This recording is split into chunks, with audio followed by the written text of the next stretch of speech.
Welcome to the WSO Weekly Wrapup, where I talk with my team about the 5 most trending discussions in the Wall Street Oasis community. Enjoy. All right, everybody, welcome to another episode of the Weekly Wrap-Up.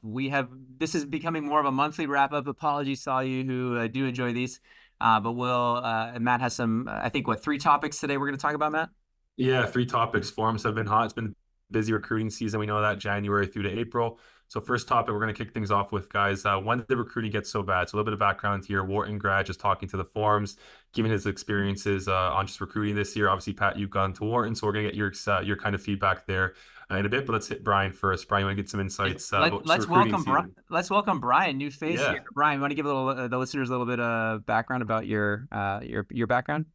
Yeah, so went to liberal arts college, graduated in 2018, started my time in IB at Evercore in New York, doing primarily M&A advisory before transitioning over to PE, where I focused on industrials and healthcare investing. And I just recently joined the Wall Street Oasis team here as the chief of staff.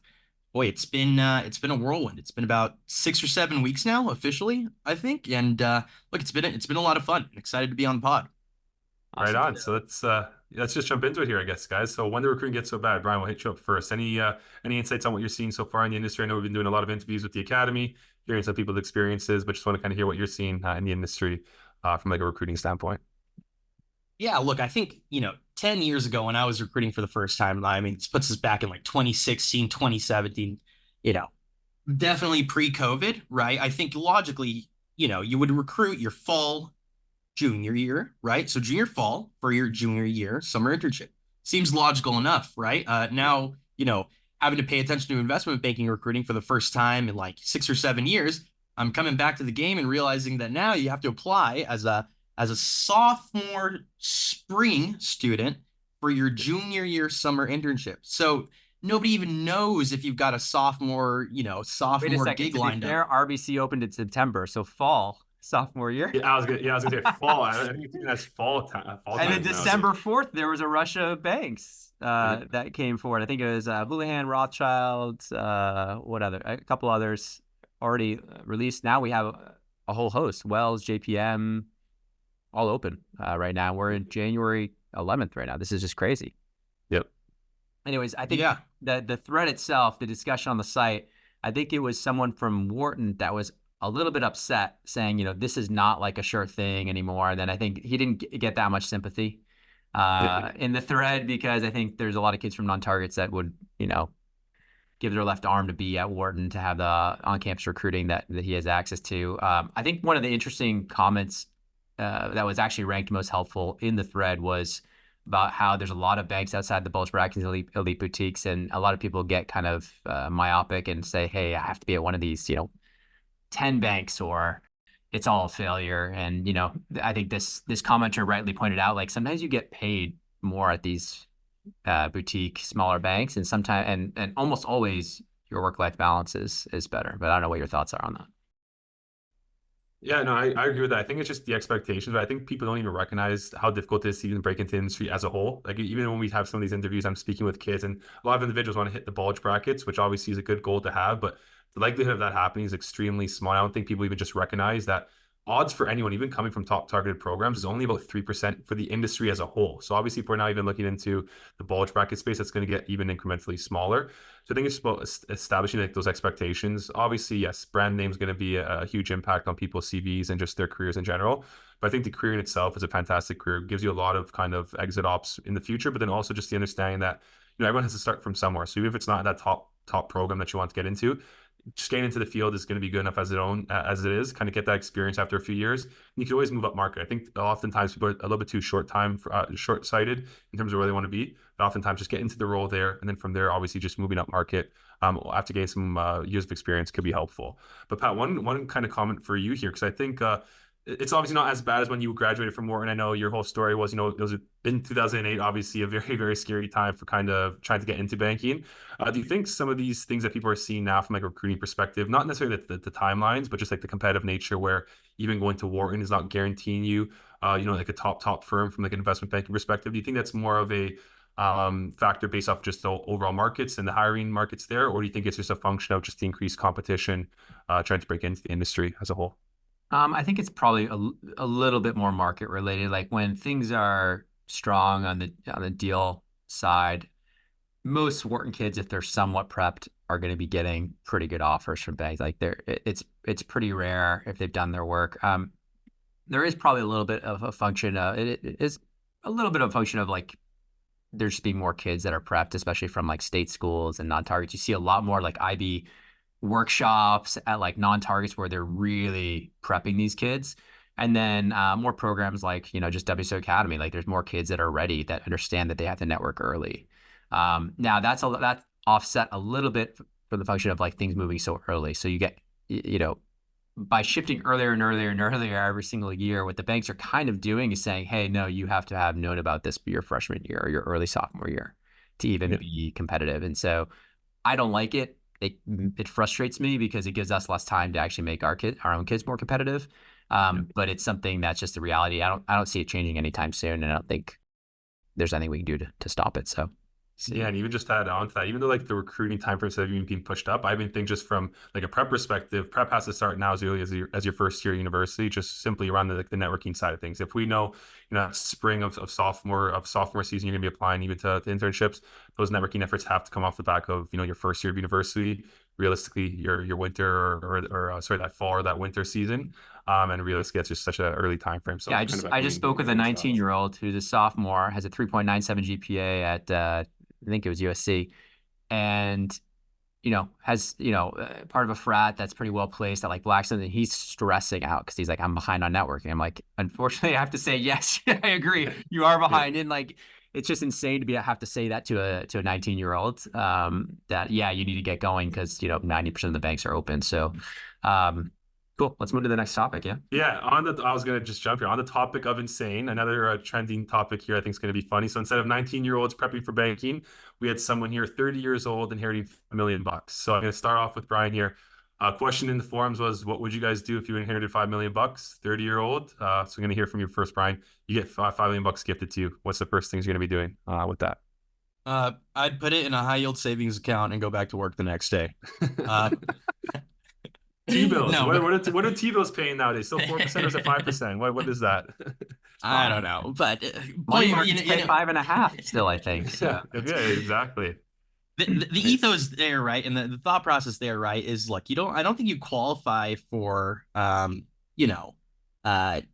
what is it, Medicare until you're like 65, right? Like, you can't draw on your 401k. So that $5 million, if you want to do like a fire type thing, it's really all you're sitting on. At 30 years old, look, I don't know if you're at a point where you've already had kids or you're doing some family planning, you're sitting on some real estate. But if we went from $0 in my checking account to $5 million at 30, functionally, that shouldn't change your lifestyle much if you're looking to spend it wisely and already work in high finance.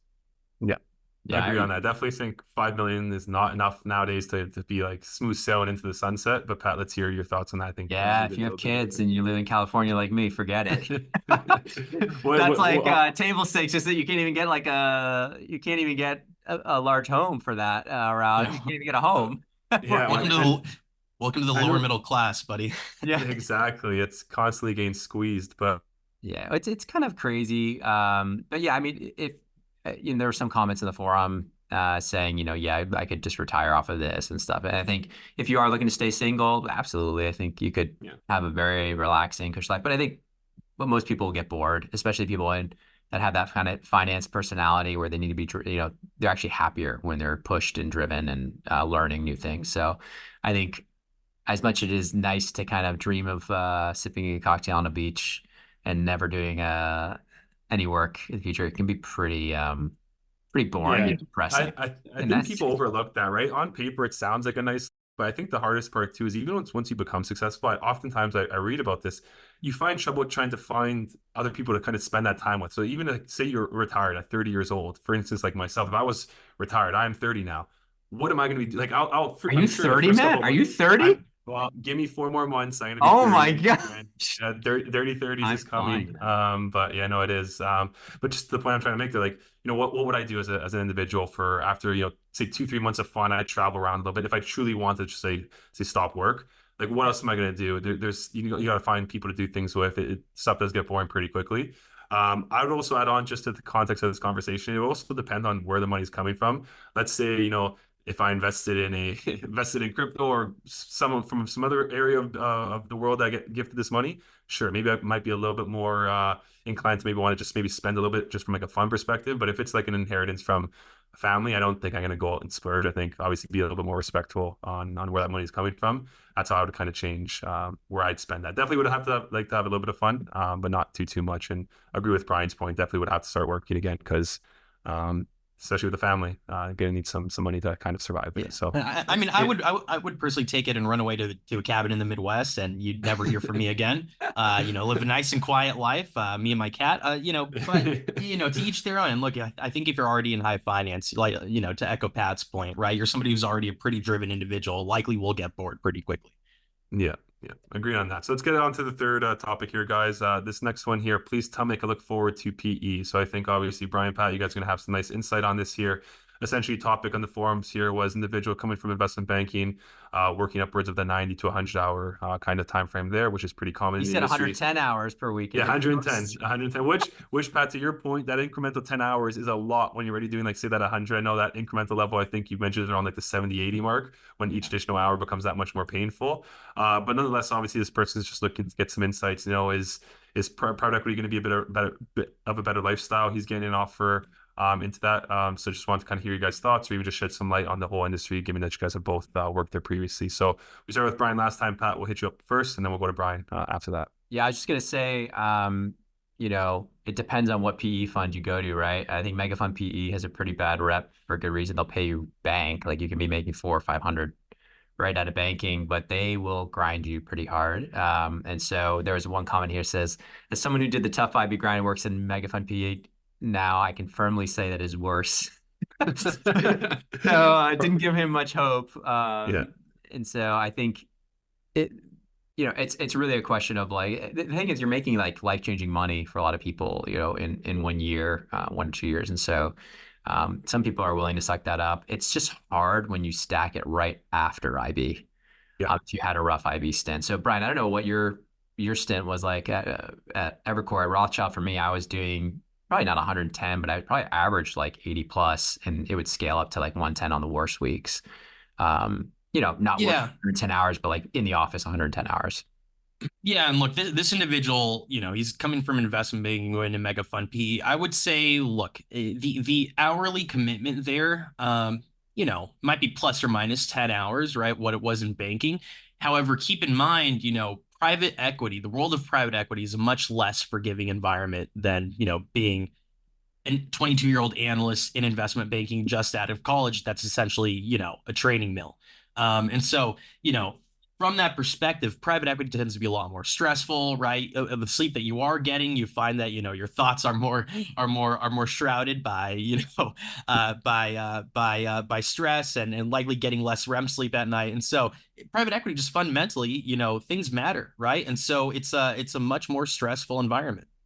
Yeah. Yeah, no, I agree. I think, it depends. Like, sometimes banking is pretty stressful for kids, especially coming from a liberal background like us. If those first 6 months are pretty painful.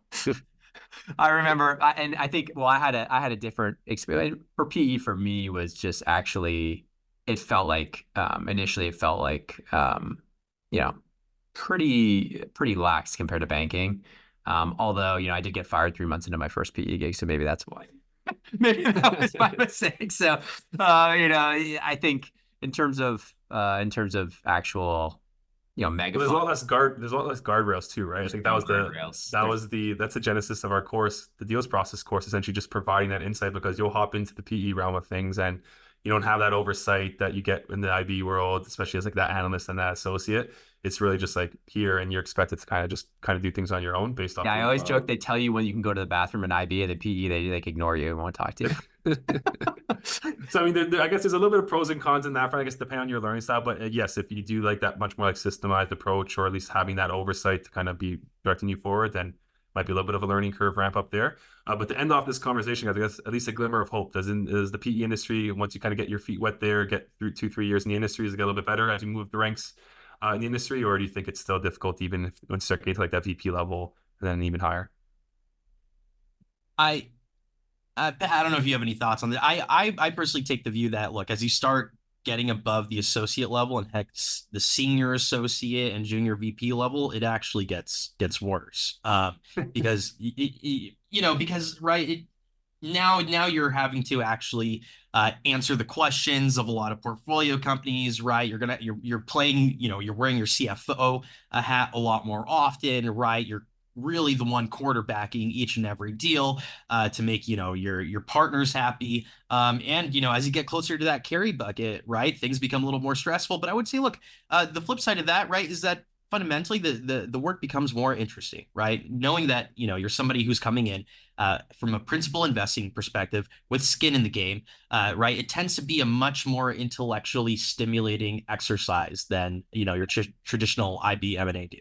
Yeah, I think I agree. Yeah, I think the work was really interesting in PE. If Wall Street Oasis hadn't become a real business while I was at Wharton, then I probably would be back in PE.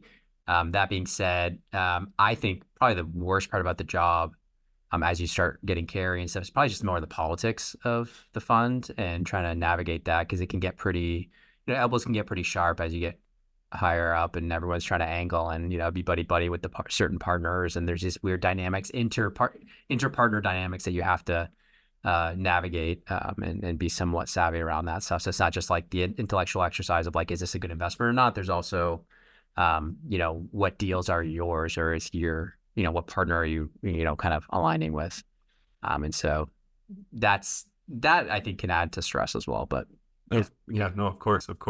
Yeah. All right, guys. Well, I think that was a good conversation for this month's pod. So I guess we'll be looking forward to another round of this in about a month. I guess that's what the cadence we'll be doing. Yeah, hopefully. We'll calling it we'll call it the weekly wrap up, but maybe it's more realistic to be a monthly wrap up. Yeah. Either way, we'll surprise the audience here with another one. But appreciate Brian, Pat's time today, and we'll look forward to doing this again. All right. Talk soon, guys. Bye. And thanks to you, my listeners at Wall Street Oasis.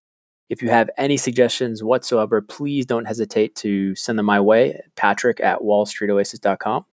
Until next time.